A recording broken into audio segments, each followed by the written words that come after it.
Welcome to Dez's OnlyFans stream setup. I don't know.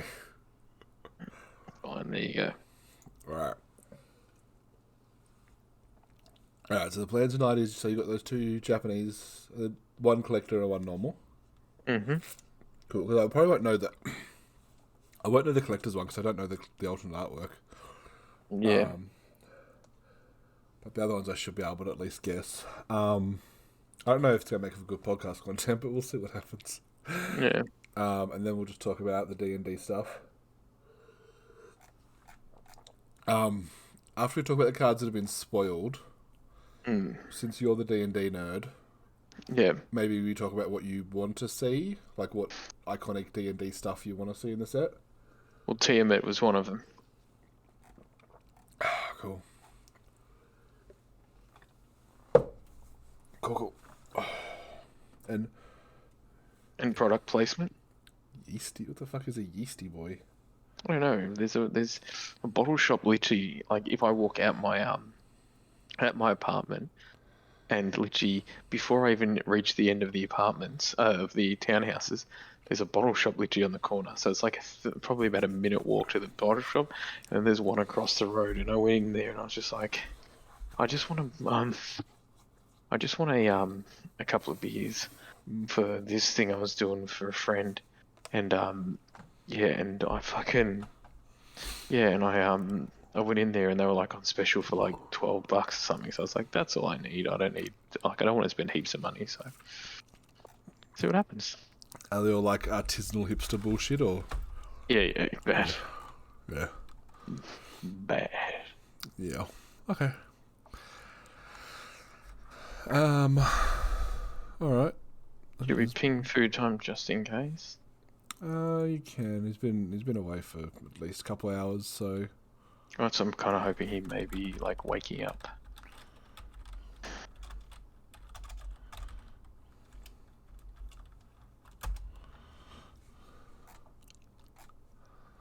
Just double checking if there's any other news we need to talk about. I don't think there is.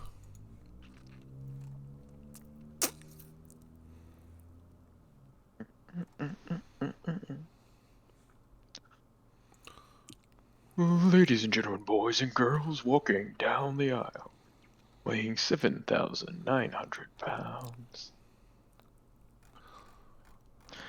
It's like I do feel bad for numbers right now because he's just looking at my crotch. But it's back on your face, so I'm not. Wow. It's even worse. It's like my crotch, just worse. Yeah. Yeah. Yep. Alright, let's do it. YOLO. Yeah. If he comes, he comes. If not, yeah. Episode 49 is going to be, wow. Yeah, if we can ever get it out. If we get either of them out, yeah. Episode 48/49 maybe. Yeah. Alright, I'm on 8 this week. So I'm starting at 8 this week, so I'm just going to wake up at like 6 to get everything ready, which is the other pain. Yeah, I can imagine. Yeah. Okay, let's have a look. Why can't I? I can never seem to zoom in. Otherwise, that'd be cool. No, I don't need to move. Oh, we're doing that first, aren't we? Yeah, we'll do the packs first. So which one are we opening first? I don't care. So you're gonna pick one, pack one from this one, but you can't see the cards. What the cards are? Or should we just open the collector? I'm going to know more of the cards in the normal booster than the collector booster. We should open them. Open them both, and I mean, I'll either put this video just straight up to YouTube, or maybe both will be up on YouTube, just like with all of this, and then we'll go listen to the podcast. Oh, I think you dropped your camera. No, I dropped my camera. Yeah, let's do that. So we'll record this for the podcast, but then we'll both release this video that I'm recording right now on our YouTube channels, and Food Time can do it as well. Of my crotch. Of your crotch, yep, for your OnlyFans angle, yep. Yeah, so I guess if you're watching this on YouTube, make sure you check out the podcast, mtgrbd.podbean.com or mtgrbd on all your favourite podcast sites, etc.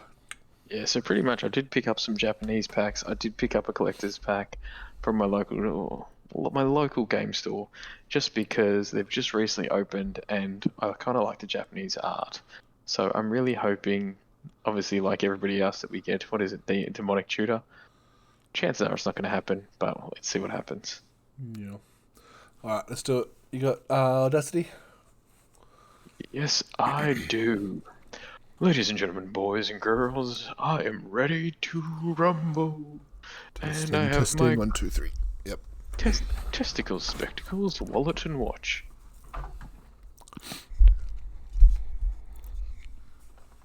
Hang on 1 second, sorry. Why did that? And Hang on. remember when I used to do that? That was fun. No.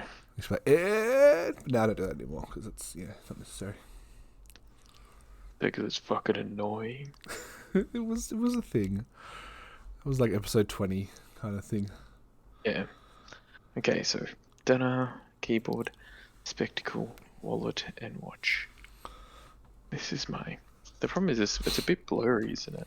It's fine. We'll work it out. Alright. Ready? Yep. Alright, 3, 2, 1, record.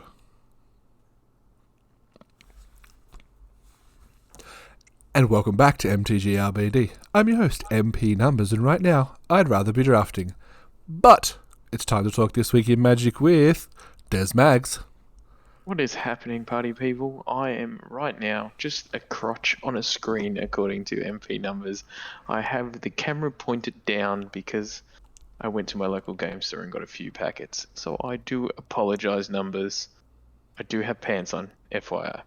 He does. He's got the OnlyFans angle, and tonight we are going to be opening some Japanese Strixhaven packs. Now, we do fully appreciate that this may not translate well to a podcast, but we're still going to do it, and we're also going to be popping the video out on our YouTubes, at least mine and Des, probably give it to Futai to put on his as well, even though he is not joining us again tonight.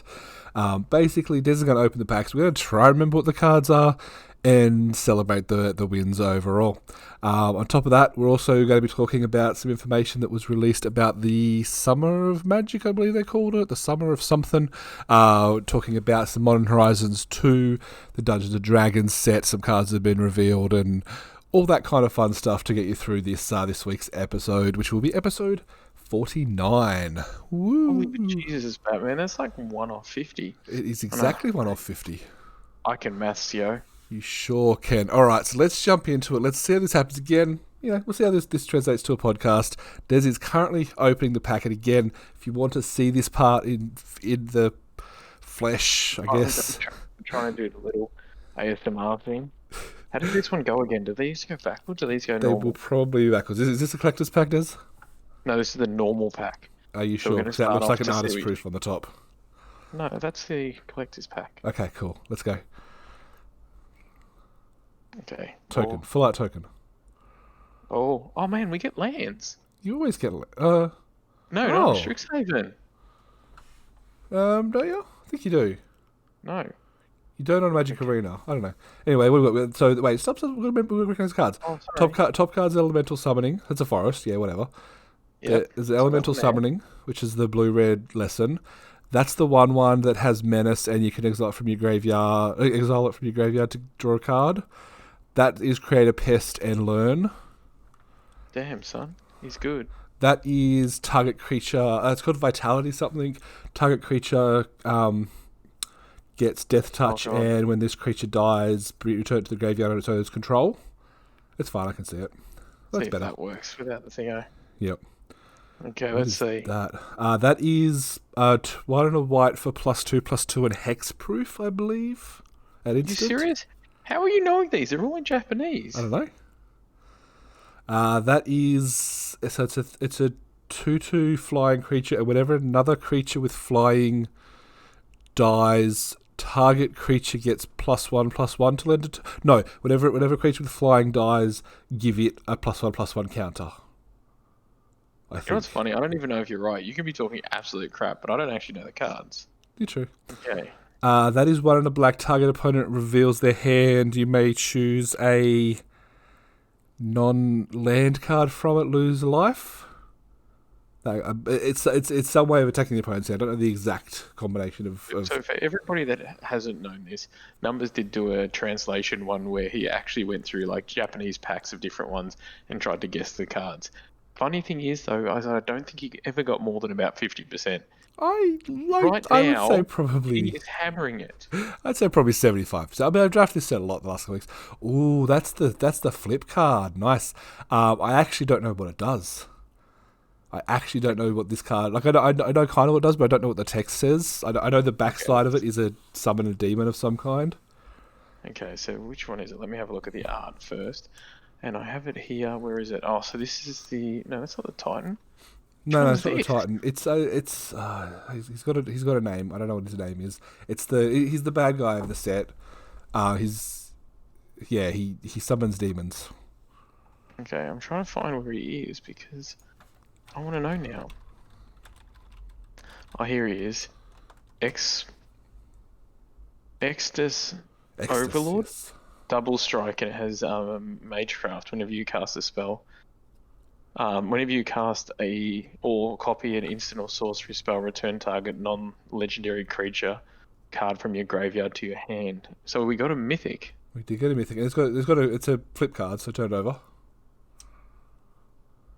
There you go, and that's a spell that summons a demon from your.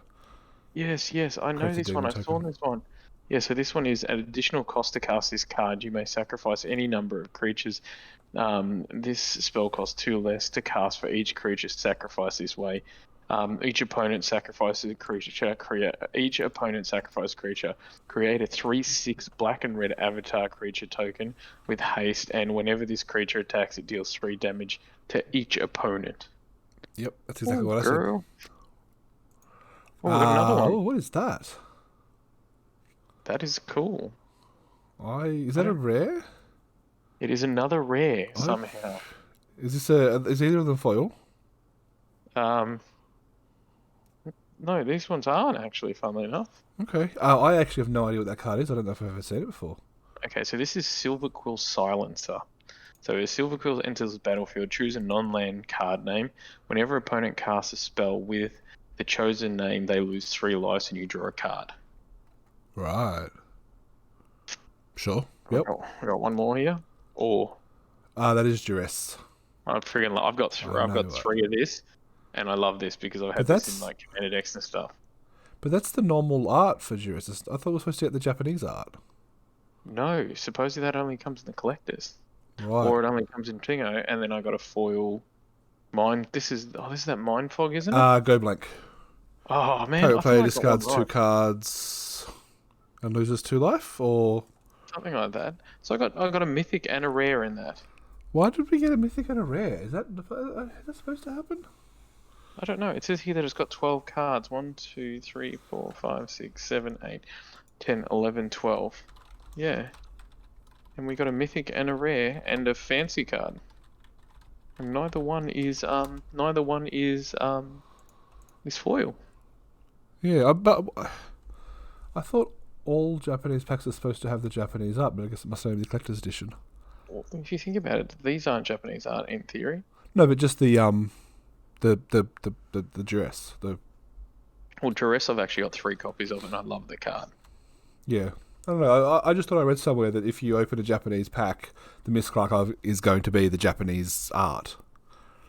I must say, though, you did phenomenal on that one, considering the Japanese art. I think so. But it's... Like, yeah. I don't know, when you used to do YouTube videos, I love you, but you never did that well, I don't think. I think I did okay, if I say so myself. No, I'm not saying you didn't do bad, but that one you did exceptional at. Yeah. Okay, so now we're going for the big money. Now we are. Let's open this collector's booster. I did buy a collector's booster. I don't know why. I feel like it was a little bit of peer pressure, but I also wanted it. Let's just quickly shout out the store because you said there's a new store that's open up that you've bought it from. Yes. What's the store called for those in Melbourne? So, I think it's Mooney Ponds. Mm-hmm. Oh God, what is it called now? I can't remember. let me just find it. I'm just going to Google it because I can't remember. Oh, here it is. So it's Grand J Games. So Grand it J is in, Games. so it's in Essendon. So it's on 69 Rose Street in Essendon. It's right near a train station and a tram stop, funnily enough, near the Essendon Hotel. And it's this beautiful little store that just has this little shop front that it looks like out the back. And then when you go out the back, it has two massive rooms with tables that you can do. And as I've spoken about a few times on this podcast, for me, I used to have a local that actually wasn't far from here, with a gentleman by the name of Isaac used to run it. Next Level Games, I think it was called, and he was an amazing person. And since then, I have very much struggled to find a local gaming store. And I went in there just to check it out. A friend of mine added me or got me to add the group onto Facebook. And I must say, I really like it. The owner came out with a smile. He was happy. He was good to talk. He was doing different. He was just kind of pottering around the shop doing things. They have a great selection of games. They do Pokemon cards. They do Yu-Gi-Oh. They're doing Magic as well. So yeah, I actually think with this, I finally found my new local friendly game store. So I'm kind of excited. So thank you, Grand J Games, for that, because it's weird. It's weird to think that finding a local game store is that hard, but I've been to about six, and there's just something about this store I really like. It's small enough, cozy enough. The people that come in seem really cool. There's a real mixture of games. They do Warhammer, they do Yu-Gi-Oh, they do Pokemon, and they have different nights where they do everything. So I'm actually really excited to go down there for the pre-release for the new Dungeons and Dragons set that we will talk about a little bit later. For sure. So yeah, look, if you're in the Melbourne area, check them out. Go visit them. Tell them MTGRBD sent you. They will have no idea what you're talking about, but do it anyway. Cool. Let's open a second pack. So what do we get first? We got a double-sided foil token. Yeah, which I kind of Ooh. like. So the Inkling and then I think it's the little sprite thing. That's Is it? Jesus. the fractal. Oh yeah, Yep. gotta admit though, they're cool. They're Okay, pretty so we'll cool. go this way. Okay. That is, I think it's called First Day of Class. So the any creatures this turn, or the next creature enters the battlefield has haste and +1/+1 to end a turn. Yeah. First day of Learn. class. It's terrible. Don't play it. Yeah.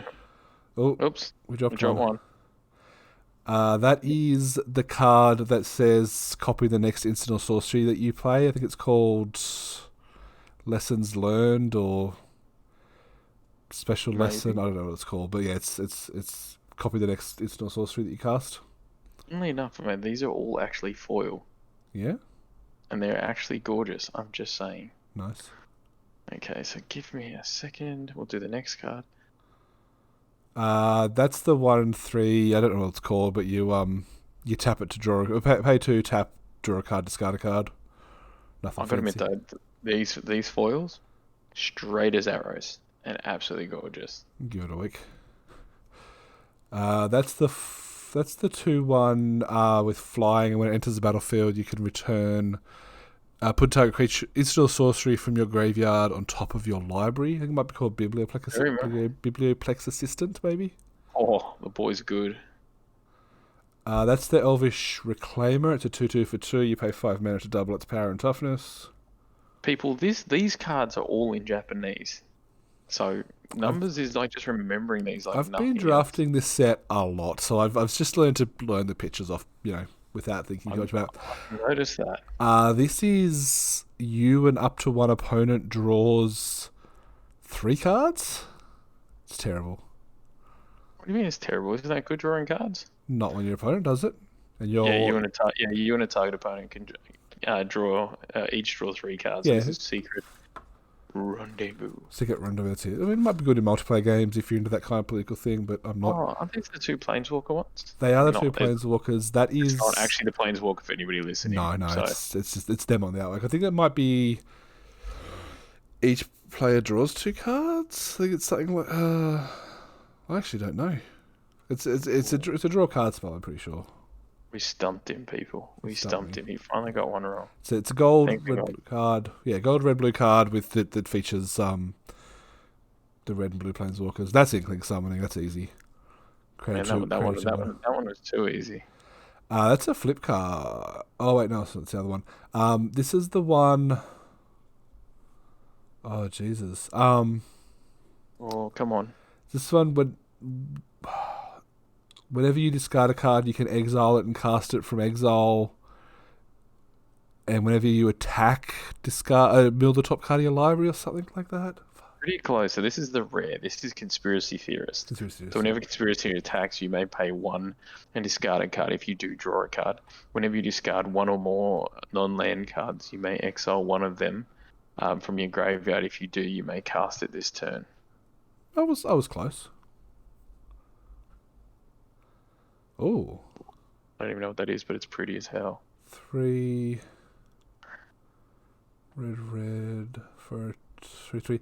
Is that even a Strixhaven card? What's the logo? I have no idea. No, I don't know. It's a 2/2 for 5. It's not a Strixhaven card. I have no idea what it is. Oh, really? This is in collector's boosters. You can get cards from different places. Sometimes they're special cards from special sets and things. Oh yeah, because I think one of the ones I got was Skittles. Yeah, as you got people Skittles told last me it time. was called. Okay. Yeah, So no idea. we got some card that we have no idea what it is. Yeah. Oopsie. That one is from Strixhaven. It's a spirit that has trample, and whenever it deals damage to a player, something for how much damage is dealt. Okay. I can't find that one. Oh, here it is. Vulnerable Warsinger. Venerable Warsinger, Yeah, so it has vigilance and tramples. Whenever it deals combat damage to a player, you may return target player card with mana X or less from your graveyard to the battlefield, where X is the amount of damage dealt to the player. Yep. That's kind of cool. Yeah, it's good. It's fine.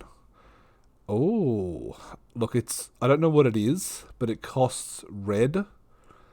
And based on the art, I'm going to say it's Claim the Firstborn because he's stealing a baby.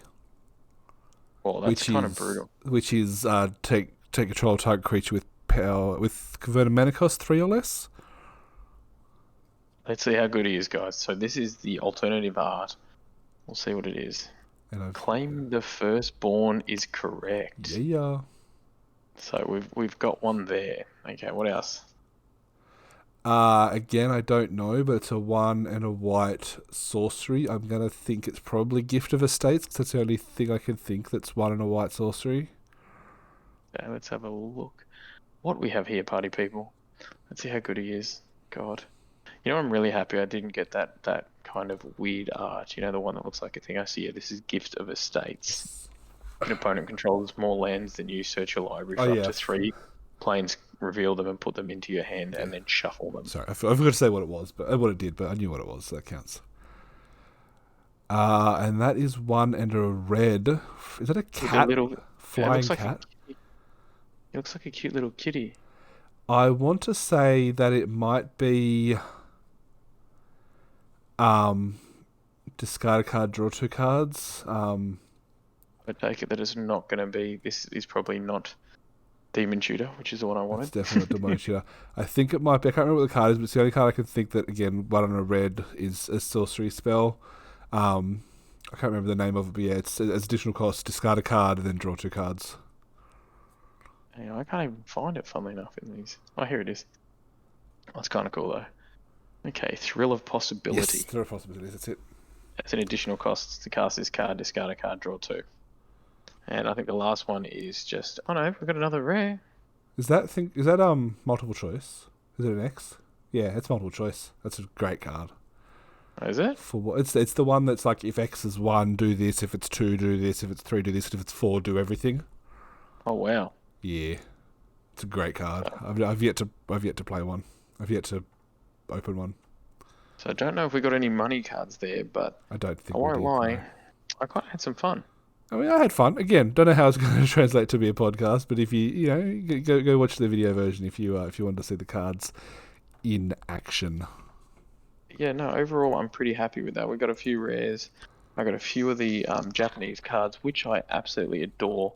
And the art is just so cool. I'm going to take the video off my crotch so that Numbers doesn't have to look at it anymore. Yeah. But it was a bit of fun. So I thought I would buy that as it The firstborn one, I won't lie, is a whole 61 cents at the moment. Got So it. if anybody wants it, you know how much it is. 61 cents plus shipping and handling, plus sales Plus shipping tax. and handling, which is about $25. Because if anybody overseas is listening, shipping is horrible in Australia. Shipping is horrible. But no, I just thought I would just buy something and just see how we went. I was hoping to have food time here, obviously, to guess the cards, but by the sound of things, we did not need him because numbers kind of just like killed it. Smashed it. Absolutely did. Awesome. I All right. won't, I won't lie, man. You did exceptional. Oh, thank you. Thank you. So some stuff to talk about this week. As I said, the biggest thing to talk about, and probably the only real thing newsworthy, is the announcements they made about the upcoming sets. So some preview cards that came along. Before that, actually, I will say last weekend, so the weekend just gone now, they did do the Strixhaven, whatever they call it, the sealed premiere event. If you remember, we talked about this back in Kaldheim, where there's a chance to win up to $2,000. The Strixhaven Open, but it's a sealed deck event over 2 days where you do the first day. If you get 6 or 7 wins, I believe, you unlock the access to the second day, and if you get the second day and you go undefeated, you win $2,000.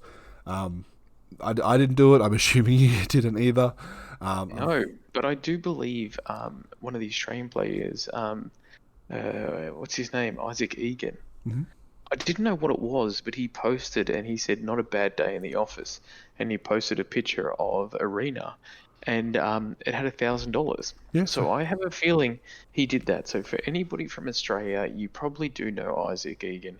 One of the biggest gentlemen of the sport, somebody that helped start and organise the Australian Highlander here, one of the nicest guys in the world, but also an absolute badass Magic player. I know that him and his girlfriend both got into. His girlfriend won one of the Good Games championships, so she was in the top 8 to play at PAX the other year. I'm guessing he's rubbed off on her. He often makes day 2, and one of the nicest guys in the world. I wasn't sure what it was. I remember this thing coming up. I don't remember when it was, but I'm guessing that's what it was because, yeah, he won $1,000. Yeah. Yeah, no, Isaac's someone I've met a few times as well, and definitely one of Australia's top guys in terms of playing and just kind of being a nice guy, which is awesome. But yeah, look, it's a good thing. That the problem is for working schmucks like myself, unfortunately, in Australia, it did end up that the second day registration was like 3 a.m. on Monday morning. You had to play within a certain time frame, which is when I was working, so it just wasn't worth playing day 1 when I wouldn't have been able to play day 2. Not that I'd expect to win, but even like I was going to say that's exactly why I didn't enter because I couldn't play damn day 2. I'm going to make a strong guess that you probably don't even have the latest version of Arena installed on your computer, do you? I actually updated it last night. There you go. Because I was going to see if you and Food Time wanted to do a draft, and you didn't even answer me. So I fell asleep. I am an old man and I fell asleep. Anyway, I think the short version, like that event is a good event, should keep going. I'd love them to tweak the time frames a little bit so it could be a bit more welcoming to those of us internationally, but got to go with what Wizards decide to do. But otherwise, I think they should. It's something that they should do and keep doing, especially while we don't have GPs or chances to play competitively outside of our arena. I admit though, it would be nice to do a more localized one.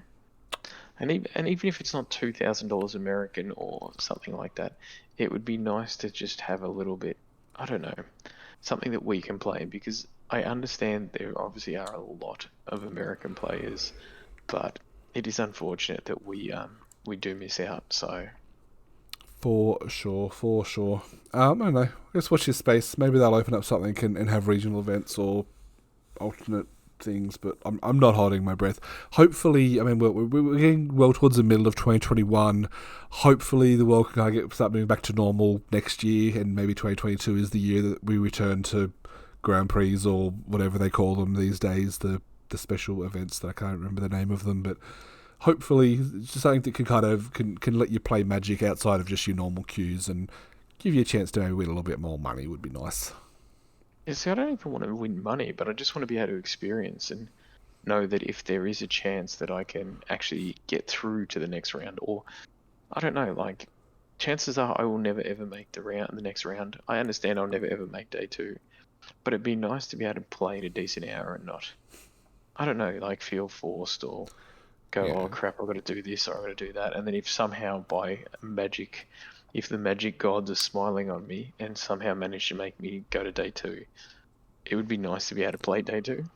Yeah, and I mean it's always been the same with the digital events. Like back on when Magic Online was the biggest thing, and I used to grind the PTQs on Magic Online. Whenever I happened to win a PTQ event, or make it to the second, qualify for the second event, it was always like, all right, I guess I'm setting my alarm for 2:30 in the morning. Let's see what happens. And obviously I don't do well in mornings, so I never I just fell asleep at my computer and stuff. So I don't think it's changing anytime soon. Yeah. It's on Wizards. Yeah. And I understand that, but yeah, it would be nice to be able to just, I don't know, feel like that. But I understand we're probably one of the smaller markets out there. But yeah, like you, I'm definitely not a morning person. So Nope, for sure. All right, let's move on and talk about some news. So as we said, the big article that came out was titled "Welcome to the Summer of Legend." Summer of Legend. First thing, apparently there's a computer game coming out related to Dungeons and Dragons, not related to Magic. Don't know, don't care. Moving on. Just FYI, Dark Alliance is going to be sick. I've been hearing about this for probably about 6 or 8 months. Luckily, working in gaming media. So one of the big guys, Drizzt, is Drizzt. Drizzt, yeah. I think probably that's how I've always said it. But yeah, so it has him in it, and again some of these legendary companions. But the game does actually look sick, and I'm glad that they're finally releasing this because I believe there were some delays originally. But is this something we're going to see some reviews or news on desdoes.com? I'm hoping so. If I can charm my way into it, it would be lovely. And of course, he's I going don't know. to try and get his bestest friend MP numbers a early beta key, or possibly, or whatever a copy of it, so he can play it on his YouTube channel or Twitch channel, whatever. Anyway, moving on. The next thing was announced is Modern Horizons 2. We've known this has been coming for a while. There's been quite a few little tidbits of information coming out, but we've been given some hard dates, which is awesome. So the reveals start, or the reveals and the previews begin the week of May 20th and 24th. With the full preview being available on June 2nd. Magic Online released June 3rd. This because it's a modern set, will not be coming to Arena at all. And pre-release week with in-store play, if possible, starts June 11th. Ready for a worldwide release in June 18. So it's cool. Basically, so within the next month, basically from now, month and a bit, we will have Modern Horizons 2. I didn't get much into Modern Horizons 1. My main form of Magic is Magic Arena these days. I don't basically play paper at all, and I don't even have Magic Online installed on my computer, I don't believe, since I changed computers a while back. And Modern's just not it for me. I might play this at a bit, but it's definitely not something that I'm super excited about. This is something I really kind of wish Food Time was here for, because it's definitely an up his alley, because lots of reprints, lots of potentially exciting new cards that he might want for his Commander decks. Well, I mean, they do have shock lands. So They're not shock lands, they're fetch lands. Sorry, that's what I meant. Yes. Fetch lands. So, What's funny too, though, is in the first ever set, I think it was Battle of Zendikar, I actually got 3 of the 5 of these in, is it Master? No, it wasn't Masterpiece. Exhibition. Something. Exhibition lands, I think they were. No, they had a different name, but I know what you mean. Yeah, the special ones, the expedition lands. Yes, that's the one. Yeah, so I was so excited. Yeah, so we're talking about a couple of cards that have been spoiled. Obviously, the enemy fetches, all with 3 different printings. One, the standard art, a borderless art, and then a legacy style art, which looks pretty cool. I think I like the legacy art the most. Yeah, it's weird because I've only ever seen these cards in a few. I find that if I've ever tried to make a pauper deck or a commander deck, It's the only time I see this where they're like, "Oh, you're right with these ones." I was like, "They're cool. I've never seen them before." Yeah. So I kind of like these vintage ones just because they're not something I've experienced. So it's sick. Definitely. And the other big news, which I know got a lot of modern juices tingling, is the finally the printing of the spell counterspell into modern, which is just blue counter target spell. It's an alpha card. It has not existed in modern up till now due to being too powerful. But they finally decided, we don't care anymore. Let's just have it. A sweet new art, a sweet new borderless art, a lot of cool stuff happening. And I'm sure a lot of blue mages are going to be very excited moving into modern. A lot of non-blue mages very upset. So you couldn't use counterspell in modern before now. Nope. Oh, I did not know that. There you go. You learned something. Yeah, it's something that I'm going to go ahead and say that any time it was ever talked about, it was probably one of the cards at the top of the list to be included into modern. And this is where we finally get it. Cool. Sorry. That's so cool. I know the card and I've seen the cards, but I did not realize it was banned. It wasn't bad. It's just never been printed in a modern legal set. So because modern has a specific time frame, and basically anything from the change to black border, so like 10th edition onwards. I think 10th edition onwards, and then it just has not been printed in a standard set since then. So that's why. Did not know that at all. I could have sworn I've seen this in modern decks, but Nope. that being said, I've only ever been to 2 modern things, so I probably can't really comment on that. For sure. And the last thing that came out about Modern Horizons was this cool new thing they've done. It's called Urza's Saga, which, for those of you not who are as new as Des, Urza's Saga was a set. So it's the name of a set. It joins the rank of cards like Future Sight, Time Spiral, etc. to be cards that are named after a set, or a set that's named after a card. And the interesting thing is it's an enchantment land. So it's a saga, but it's also a land, so no casting cost. When you cast it, it takes up your land slot for the turn, and it has a subtype of Urza's Saga, which is weird, but new. And confusing. It is and it is. I mean, it doesn't really mean too much. It's not a basic land, so it doesn't have any of the basic land types, but it's an enchantment. Like, enchantments don't tend to have subtypes other than aura, and lands don't tend to have subtypes other than the type of lands, like plains, forest, etc.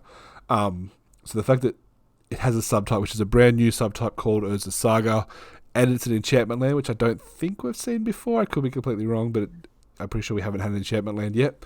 To run through the saga, so as I'm sure everyone knows, the way sagas work is they come in with a counter. It does something, and then at the start of the draw step, it's weird timing. Start of the next draw step, you add a counter, and then do the next ability, and then after you get to the third counter, you do the last ability and sacrifice it. So for the first one, Urza's Saga gains tap at a colorless mana, so that's always there because it's gaining it and it doesn't end. Sorry. The second turn, Urza's Saga gains 2 and a tap. Create a 0/0 colorless construct artifact creature token. With this, creature gets +1/+1 for each artifact you control. So by itself, it's a 1/1 because it doesn't say other. In theory, it's a colorless deck. You're building artifacts around it. You're probably going to get some sweet value out of it. And then option 3 is search your library for an artifact card with mana cost 0 or 1, put it onto the battlefield, then shuffle. There is a word. I'm just thinking about how because you can still tap. So when it goes to 3, I guess probably the big thing here is when it goes to 3, you can still tap it for mana, I believe, before it gets sacrificed. You know what? I'm going to hold off on that because I don't know if that's true. Because the way that it sacrifices is always weird. It puts a trigger on the stack, but the stack can't start resolving until you're in your main phase. So I think you can still tap it before it gets sacrificed after its third counter, but either to create a token or to add mana. But let's hold off on that one for now. This card is very weird and very cool. and I think And exceptionally confusing. exceptionally confusing. It's something that I think we definitely need to maybe revisit when Food Time is back on the show, just to hear his thoughts on this, because like unique and weird stuff that can do weird stuff is kind of his wheelhouse. Um, you know, yeah, Yeah, this is weird because I'm like, it's an enchantment, it's a land, it's a saga, but it's a land. yep. So does that mean every time it gets a token, you can still tap it down for mana, or can you not? It's that I can say, like, it's definitely always going to have that tap to add a mana. So that's its worst case scenario. Is you get 3 turns of tapping to add mana before it goes away. So it still goes away. So you're pretty much only getting extra land for 3. Yeah. So, but if you get to your third chapter, so add your third counter, that means it needs to be sacrificed as part of the card. So it's a temporary land basically. It just, I don't know, it feels like it's not going to be great. I don't think it's going to be great. I mean, there might be a world where you can use it. Like, again, this is where Gafuto is going to be our champion here. I don't think it's going to see any play in modern or existing formats outside of Commander. In Commander, maybe there's some stuff you're doing with artifacts that you just kind of want an extra artifact creature creator / colorless mana generator that's going to help you out in your deck. Yeah, I don't know. Let's table this one, bring it back to Food Time when Food Time's back. And obviously, if our viewers or listeners, whatever you want to call yourselves, do have any ideas on where this would fit in the Commander deck or have any cool ideas, let us know. The last thing on Modern Horizons 2, as they've announced for... Oh no, Modern Horizon. Oh, I thought we were moving on to the next one. No, the last thing that they've announced for Modern Horizons is another alternate art style. Now, I think I've made my view pretty clear on alternate art styles, and I think there are way too many. But I know that I'm probably not in the majority. But of the ones that we've seen, I think this is pretty cool. But they're calling it the sketch card, which basically it's just a different artwork that kind of shows the artist's sketches and stuff on the card. Like, I think that's cool. But I won't lie, for the oh god, what's his name? Urza Saga. yeah. It actually looks really good because It obviously does. it gives it that scroll feel. It has this kind of like Leonardo da Vinci-esque kind of like sketch on it. And I think on this card it is very fitting. I'm For a sure. little bit worried how it's going to look on other cards. Yeah. I think it's something that it's going to depend card by card. I think some cards and some artists will be able to give some really good sketches and cool in progress things that they can share with us as part of the card art to give it a bit of a different look. But I don't know every single card's going to be like, it has to be the right card to get this. I think. Yeah, just have a good feel. For Now sure. can I do my excited face? You're up. So I'll let you talk about all of the Dungeons and Dragons adventures in the Forgotten Realms that have been announced. I'm excited for this. So the new Magic set that is coming out after Modern Horizons, we've had a little bit of a taste, and it is of course Dungeons and Dragons Adventures of the Forgotten Realms. Oh yeah, I'm excited. So pretty much, obviously, as we know, Wizards of the Coast does Magic the Gathering, but they also do Dungeons and Dragons. I've been playing RPGs since I was about 6 or 7. It's about So 50 years now. this, not far. We're getting there, bro. So yeah, but oh my god, I'm excited. So we have been told that on June 29th the previews begin, and I'm hella excited. As of July 8th, it's available on Arena and Magic Online. July 16th and 18th, there's a webcam pre-release playthrough on Spell Table. And then the 16th to the 22nd is pre-release week. And Grand J Games, please bro, save me a table because I'm coming in. Mm-hmm. And then we get the worldwide release on the 23rd of July. Oh yeah, baby. For sure. So it's not far away. We're in middle of May now, so that's 2 months. 2 months and change that we'll have this new set out. Strixhaven will not longer be the current premier set, and this will take its place. Yeah, no, I'm not. As much as I've loved Strixhaven, and I think it's a great set. This I am ready for. this is something I've been waiting for since it first announced. I think when we brought it onto the podcast at the start of 2020, or maybe It was I a don't even while know. ago. Yeah, I don't remember how long ago it was, but it was a while ago. All right, run us through some of the cards that have been announced. I mean, obviously the first ones are basic lands, which I was gonna is say the first one is a plane. yes. Then we have an island. Now there is one interesting thing about these lands. Do you know what it is? They actually have the word basic on it. No, that they always have basic. That these basic lands compared to other basic lands, they have flavor text. That's not very Oh, common. oh yeah, I didn't think of that. Because I was reading it before, but I'm like, oh cool, it's got text, and I didn't even jury. Yes, I did read somewhere. It might have been this article even.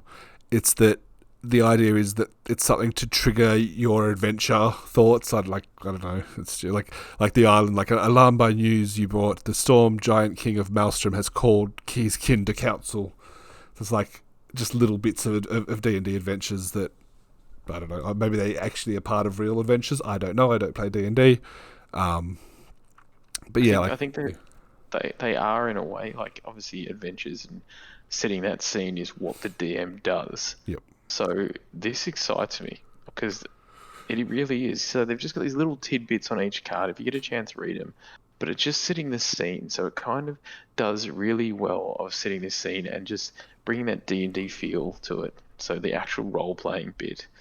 But yeah, I'm excited, and I have a feeling that's what we're going to see a lot of in these cards, or when the set is actually revealed. Is we're probably going to see a lot of flavor text, being that there is this adventure going on. But yeah, so other Forge. than the basic lands, the first three cards that got whatchamacallit, that got spoiled is Portable Hole, which is a white.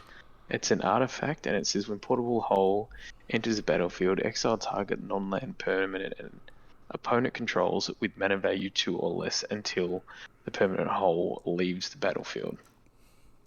Yes, this is. I mean, this is like a cheaper version, or a smaller version of some cards we've seen before. Like the one I'm thinking off the top of my head is Glass Casket from Eldraine, which was 2 mana but exiled target creature with value 3 or less. So it's like 1 mana less, gets one smaller thing, and obviously if the artifact gets destroyed, it comes back.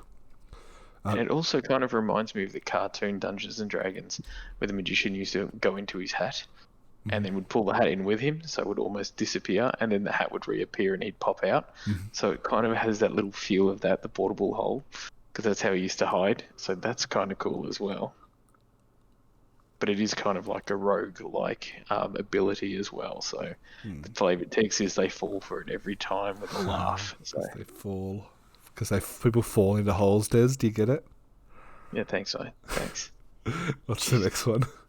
So the next one is Power World Kill, which is 1 in black, and it's an instant. Destroy target non-angel, non-demon, non-devil, non-dragon creature. So I feel like this gives us a little bit of a idea of what is to come and some of the creature types we're going to see. So angels, demons, devils, and dragons. I mean, to me, again, as someone who does not play Dungeons and Dragons, obviously dragons have to be in the game, Dungeons and Dragons, and demons, I believe, are pretty stereotypical as like the big bads for a lot of adventures, right? Do angels and devils show up in D&D a lot? Angels, it really depends on what saga you're doing, but they can. Devils kind of, because they do have a lot of undead. They do have a lot of things like that. So in theory, yes. But yeah, it really all depends on two things: on the game master themselves, and also on what supplement you're playing of Dungeons and Dragons. But yes, Fair. a lot of these you will find. And then the last one of these three is probably one of my favorites, just because of what it is. Because if anyone plays Dungeons and Dragons, we all know where adventures always start and always finish. We're at the tavern or the inn. So this one is Prosperous Innkeeper. So it's a 1 in a green, it's a creature, it's a halfling citizen, and it says whenever it enters the battlefield, create a treasure token. And it's an artifact with sacrifice this artifact and add 1 mana. And it says whenever another creature enters the battlefield under your control, you gain 1 life. Which sorry. Which just excites me, just because innkeepers, taverns, they all, that's pretty much where all adventure starts. So the fact that they've got this thing here makes me a little bit happy. It's also where you rejuvenate and often where you rest for the night. So the gaining the 1 life is kind of cool, because a lot of the times when you're at the tavern, normally what it is the adventure's finished or you're taking a break. And then what happens is you wake up the next morning with full health. So I kind of like this card for this. For sure. I have a couple of thoughts. Des, for one, I'd like to congratulate you on getting your likeness in a card art for the first time. Shame they got your hair a bit wrong. Oh, my little tubby innkeeper. Thank you. And the other interesting thing here is this is the first halfling. So halfling is going to be a new creature type in, obviously, this set. That's cool. What's interesting, though, like, yes, it's cool, but we already have the Kithkin, which is a very similar to a halfling race. Like, it's basically the same thing, I believe. So I don't know if the two are going to keep existing, if they're going to rebrand Kithkins, rather than to halflings. But a lot of Kithkins have Kithkin in the name, so I don't know. Maybe they're like, oh, well, this is a different planet or whatever, so they just call them different things. Yeah. I think this is a card, like, I mean, all three of these cards are just going to be written by the limited cards. Like a 2-mana 1/1 that creates a treasure token when it comes into play and then gains you a couple of life here and there. That's just going to be great. Obviously a removal spell, which is going to target, not the best creature they have in their deck, but just a lot of good creatures. And then Portable Hole, it's the most iffy about being castable, because if it's not an aggressive format, it's going to be a lot worse because there's not many 2-drops to target. But otherwise, it'll be, I think, pretty good. Yeah, no, I'm excited that it kind of keeps to the rules. And Power Word Kill also, funnily enough, is when paladins and mages and stuff, often what they have to do is they have to say spells to actually get their magic to work. So it kind of excites me. Plus also, often you hear whispers that send you crazy while you're going through dungeons as well. So you hear the voice of a demon just whispering. One of the DMs that I had used to do that, where what he did is he actually had a track that used to play through speakers. Mm-hmm. But what he used to do is he used to have the speakers, the little portable speakers that would have kind of like stereo, and he'd put them around the room. So he'd play it, and it would go to the left or the right. So you'd actually hear as he's talking about walking through this thing. He was He was the best DM I've probably ever had, and he'd press play, and you'd just hear this little whisper in this like devil language, and then you'd hear it on the other side, and he's talking about walking through the dungeon. So this Power Word Kill just has a little special place in my heart and reminds me of that game. So fair. Now, obviously we know that the Prosperity, but you talked about that, but Power Word Kill specifically, and then the Portable Hole, are they specific spells or items that are available in D&D? Like, is this something that a D&D player is going to go, I know Power Word Kill because it's a spell I've cast on my character before? Off the top of your head. I don't know. Okay. Often different people give things different names. Obviously, it also depends on what edition of D&D you've played, because they do actually vary quite a lot. Okay. Portable Hole, I do think there's something like that, which is a mage trap from memory. But I can't remember off the top of my head. We used something similar to that, which was, I can't remember what it was now, but we found a similar trap to that, where what you'd actually do is you actually put down something and people would fall into it, and then you'd just be able to pick it up. And that was kind of cool. So in one of my games, we've used something very similar. I don't know if it's an actual rule or if it was just a DM letting us have some fun with it, but these are things that you will kind of will bring you back to games. So I'm hella excited for this one. For sure. And it does say in the article here that fans of Dungeons & Dragons will recognise plenty of items, abilities, spells, and campaign tropes. I don't know. Maybe you're just not as into it as you thought you were. No, I just haven't played in a couple of years, and I've been looking for a new group to play with. So if anyone out there wants to play in D&D, I'm always here for you, bro. I mean, I'm interested. If we can get people online, I'd definitely be interested in doing an online campaign. Yeah, I just really hope there's a bag of holding. I mean, I think Bag of Holdings already existed. Oh, really? I think. Oh, I could be way off here. I don't know. That's another. We'll look into that later. Next card, we got a big bad. Oh yeah, we do. So this is actually somebody that is very, very well known in Dungeons and Dragons, and funnily enough, if you are into Mesopotamian mythology. Mm. So this is Tiamat. Tiamat is a five-headed dragon, and the way they've done it here is they've given her one color for each of the magic, so it's kind of cool. So this Tiamat is a legendary creature, dragon god. It is 2, and then one of each of the mana types. It has flying, and when it enters the battlefield, if you cast it, search your library for up to 5 dragon cards not named Tiamat that enter the battlefield.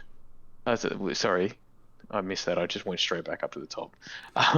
5 dragons that have a different name to Tiamat, and each have a different name. Reveal them, put them into your hand, and shuffle them. Yeah.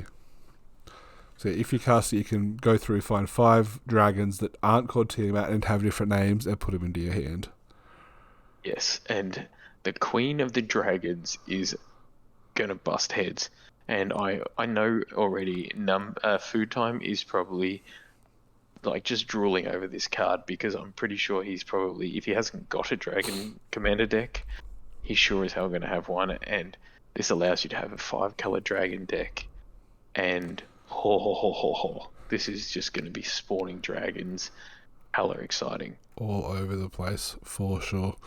Yeah, she's a pretty sweet one by the looks of it. Yeah, and she is a mainstay in Dungeons and Dragons, so she's probably up there with one of the founding fathers or mothers in this case. Founding mothers, yep, for sure. Next up, we have the next thing that we've revealed in this article as well is an artwork and a frame, but not an actual filled-in frame, and nothing else to it. But it's going to be a baleful beholder. Now, even I know the beholders from D&D. Obviously, the big eyeball creatures with lots of little tentacles with more eyeballs. And funnily enough, also from was it Duke Nukem? I think Duke Nukem, the old school game, used to have them as well. That is true. Now the frame looks interesting here. It would be interesting to see what it looks like when it's filled in, because it's just a very basic frame at the moment, but it's kind of got like an old timey papyrus feel to it. I was with like just purple background where the actual art should be, and then just it kind of coming out of the square that it's formed. It kind of just it literally looks like a concept sketch. Yeah, and it kind of looks like it came out of a rule book, right? Like that's kind of what they look like in the rule book, the artworks. Yeah, in the older ones, yes. In the newer ones, no. They've gone like full colors and gone nuts. Yeah, like but it's that ones, classic old, early editions version. Amen to that. Which is cool. I was excited for this set. I'm more excited for this set. Seeing this, having Tiamat, I was like, oh yeah. But oh man, I really hope they bring in Drizzt as well, just because he's kind of like this cool kind of elf sort of / Viking kind of thing, and I think he'd be cool. Oh, there's so many characters that I want in this. That was going to be my next question. Like what characters, what tropes, what weapons, what spells as the D&D nerd in our pair, what are you specifically looking to see? So I want to see some of the weapons. I really hope that we see a fireball. Yeah, I mean, again, there is a card called Fireball. So I'm hoping we see something like that, because that is very much a trope where it's just like the mage casts Fireball, everyone kind of chuckles, it does like 3 or 4 damage, and we move on. Yeah. So I would love to see a few. I'm hoping that it's weird because I hate blue, but I'm really hoping that we see a very heavy spell deck or very heavy spell concentrate, because there's so many great spells. Obviously, as somebody that's always played a half-elf mage, I really want... sorry, not a half-elf mage, a half-elf ranger. I really want to see a ranger in here. I want to see some pets. And I want to see some of the tropes, like the bag of holding, or like different armors or fancy shields. And yeah, I'd like to see a whole heap of artifacts. I think that'd be cool. Yeah, no, for sure. Or oh, sorry, I just looked at the box. and it actually has what looks like a half elf with these beautiful curved swords and what looks like a black panther. Yeah, which I mean makes us think that there probably will be either that's a legendary creature, right, or Oh, I hope so. Or a planeswalker. Oh, yeah, imagine having like a Drizzt's planeswalker or something. Where he's just got like a battle cat. Oh I'd man. I'd be very surprised if they made any of the D&D like legendary characters planeswalkers, because generally with planeswalkers they have to kind of continue them into the series, like into future sets. So it's probably more that outside planeswalkers going to come in and be part of the D&D world. I could be wrong, but yeah, It'd be cool if it didn't. But yeah, maybe you're right, or maybe they'll bring in existing ones and kind of give them a different feel. Or yeah, maybe. I mean, outside that, obviously they're going to have dragons. Like there's got to be like a red dragon and an ice dragon. Those ones I know. I imagine a cycle of legendary creatures that kind of cover all the major classes, like the rogue, the warrior, the wizard, the cleric, the monk. I don't even know the rest of the bard. Yeah, like I imagine like a cycle of legendary creatures, kind of like they had back in Dominaria, which was like a crew. And then yeah, I I'm just said, surprised. oh, sorry. I'm surprised they don't have something like that. Like we introduced that, and I thought that would be perfect for this. But Well, we yeah, don't know yet. Like I would be surprised if they didn't bring back the party mechanic from Zendikar for this set. But the problem is that they limited to those four. Like they didn't. You can't necessarily have like bards or druids or other common. yeah. I think they could if depending on how they do it. Because obviously once you reach, I think it's level 11, you can actually go. Oh, I'm going to take Multiclass. some. Oh, yeah, I'm going to take multi-class. So maybe Multiclass. they could do something like that. But True. yeah, I don't know. From what I see already, it's kind of exciting It because is. there's a whole heap of little tropes to D&D, but it still feels magic-y. Yeah. And I like things like the Innkeeper and the Portable Hole, and Tiamat is just an amazing addition. Yeah, if anybody gets one, please send it to me. Send it this way. Especially the full art one, because it just looks so cool. And yeah, I'm excited. Like this one here, I'm honestly gonna see if I can get enough money to do multiple pre-releases, or just ask them if I can buy multiple pre-release packs, Yeah. because this is gonna be sick. I mean, hopefully it turns out being pretty fun. But of course, between now and the release, whenever updates come out or whenever previews come out, you'll be able to hear our thoughts and opinions of them here at MTGRBD. And I won't lie, mine are probably going to be extremely biased For because I'm sure. hella excited, and I'm probably going to geek out on things that these guys probably have no idea what I'm talking about, but I'm just going to be happy. For sure. All right. On that note, I think it's time to call it a show, Des, unless you have anything else you want to talk about. No, we went through the cards. We made, I think it was all up. I've just checked. I think we've made $1.50 Yeah, on yeah. both of our Japanese cards. So yeah, I'm eating 2-minute noodles for the next week. Yeah. Alrighty, let's wrap it up then. As always, folks, I am MP Numbers. You can, if you want to find me, you can find me on Twitch, Twitter, YouTube, at Facebook, all the fun places by searching the name MP Numbers. If you want to support the show, if you want to talk to the show, you can tweet us at MTGRBD. If you do want to support the show, patreon.com/MTGRBD. So a couple of cool little rewards there. Mr. Des Mags over here is now officially Des Mags on Facebook. Oh, no, Twitter. There we go, Twitter. Also on Facebook. And Instagram. And Instagram. I got Desmag. Oh man, guys, you have no idea. Ever since I've started, I've been trying to get Desmags. It hasn't happened, and then one day, about a couple of months ago, I just decided to type it in, and it came up, and it allowed me to. I'm officially Des again. I'm so happy. For sure. Look, if you want to find Des Mags, just search Des Mags. Of course, our third and absent co-host is Mr. Food Time. You can find him by searching Food Time on all the good places. And of course, I forgot to say that if you want to find all the latest in gaming reviews and news, you can find that at desdoes.com.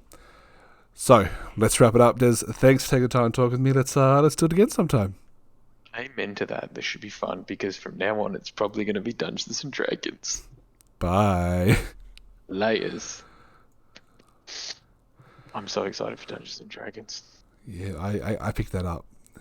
Oh man, it's just exciting.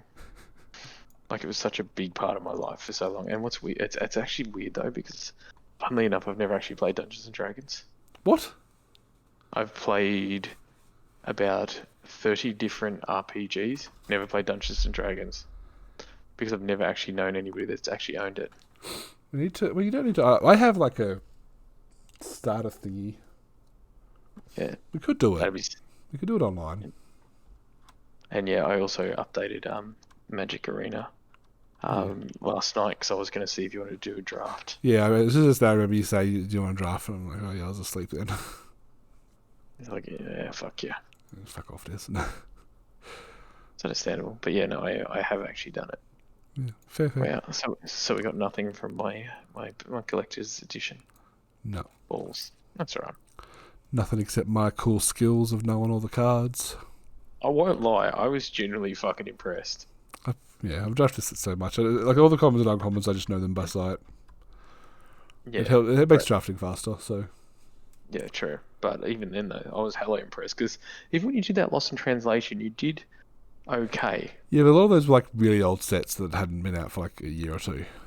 Yeah, I know, but time. still. So, yeah.